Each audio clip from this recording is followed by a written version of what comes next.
Okay, I see wires diverging. This is the Marine Corps Bomb Squad. It's officially known as EOD, or Explosive Ordnance Disposal.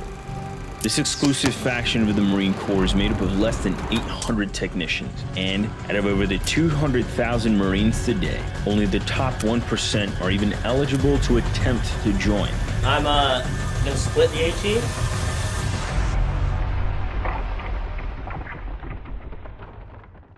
As the Marine Corps faces new challenges, it finds new ways to fight, like EABO. We'll get to that in a second.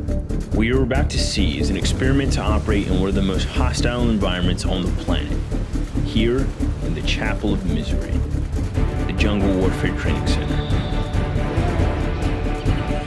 An unwelcoming, unforgiving, contested arena where species of all kinds fight for their survival. An environment that's truly made for Marines. Too far outside.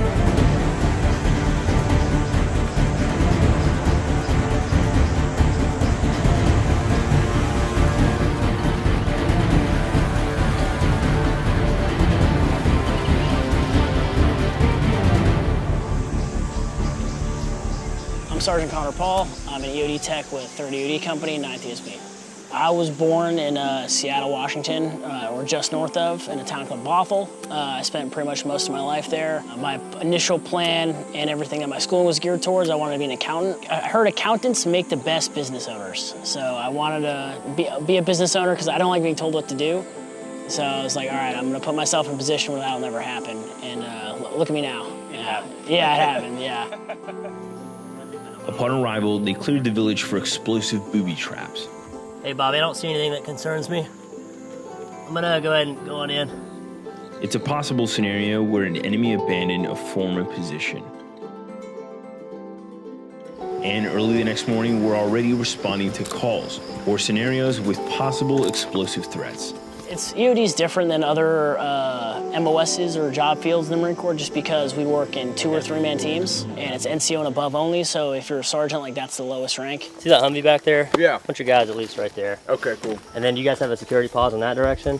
Not yet. So I did wrestling, basketball, and football during high school. I think as far as like the wrestling side, that definitely translates. It's a lot of work and a lot of reps, just to like thousands of hours spent just to make one aspect of the entire, like your takedown better.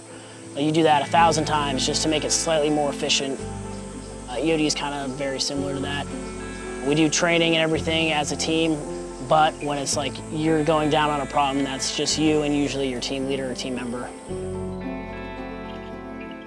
We took a thermite and we placed it on top of the warhead section, or what we think to be the warhead section. And our goal is to melt it, basically to melt the HE, and the explosive part that's like a hazard to us. So our plan was we'll melt all of that and then we'll make it safe to move it. Because after we get rid of that, it's just trash. There's no reason for it to be that big. Big bug, dude. Hold up, it's not that simple. In order to understand why we're out in the jungle, we have to understand the future of Marine Corps warfare. Force design, specifically Expeditionary Advanced Base Operations, EABO. Basically, EABO is to divide and conquer. Instead of establishing a central base, we scatter and operate in smaller, more mobile units from a series of austere, temporary locations while maintaining a low signature within a contested maritime area in order to conduct sea denial, support sea control, or enable fleet sustainment. Being able to survive off very little supplies and move at a moment's notice if discovered. And that brings us here. My name is Staff Sergeant Michael Siegel. I'm an explosive ordnance disposal technician with III EOD Company, 9th Engineer Support Battalion. The one below it looks like it's smooth on the top with a red band. Okay. So for us Jungle Crab, we're coming out here, we're advancing our actual EOD skills as well as our survival skills as a whole, and trying to merge the two together. I'm gonna snip the line. EABO is Expeditionary Advanced Base Operations. Essentially, we don't have a full picture of it yet, but we're trying to figure that out. We're doing different operations, going out, doing training, and trying to see where we really fit in. in the future, we don't know what type of mission set we could get. On a regular basis, we train in pretty fair weather. Out here, we start getting into the more extreme elements and see how people work under pressure.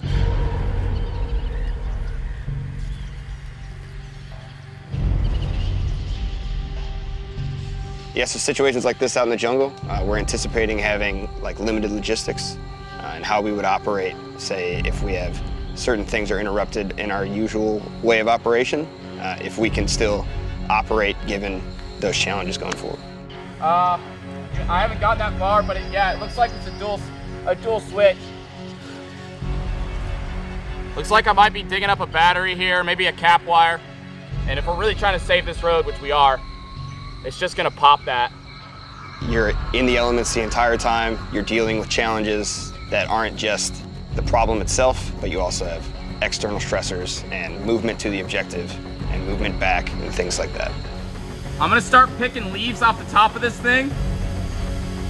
So let on-scene know that there's a potential for a high order right now, okay? This is a high order, the full explosive yield of the ordnance. At the first times, the nerves can definitely be a little high, but once you realize that you know what you're doing, and it obviously hasn't exploded yet, it probably just won't randomly go up for no reason.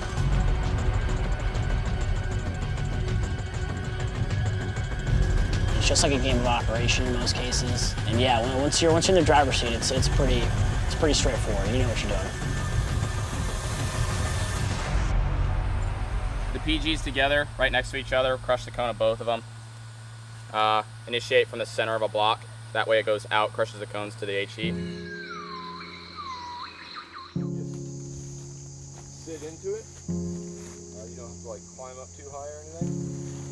So like the only big thing is you do want to make sure they're both parallel. Make your bed full. Our platoon and team specifically are super close. We spend so much time together and we do so many things together that we push ourselves to be better and strive to be as good as the other person. People see us and they tend to think that we might be kind of lax, but when it's time to actually work, I don't think anybody works harder. We're always in shape, we're always ready, and we're always there when anyone needs us. See you there, my brother in Christ. I'm gonna start figuring out if I can just remove this explosive. Okay. And hearing the stories from even like my seniors about like dudes that they've helped out years later that will always remember it just because they got their lives saved by an EOD technician. So I mean, you know, as far as like you can't have a greater impact than to like do that and to save someone's life. I've been sitting down a really long time. Yep, you're all set now though. If someone came up to me and they said they were thinking about coming to EOD, when I was a younger Marine, I was dead set on getting out. I was pretty much done with the Marine Corps. I was kind of disenchanted with it. I came over and screened for EOD and met some of the people that work here, and I fully believe it's the best job in the world. I'm gonna stay here and finish my career here, and I wouldn't want to do anything else. Marines have to be ready at all times to fight at a moment's notice, to fight now. In a new era of fighting, with new frontiers, we find new ways of facing new threats.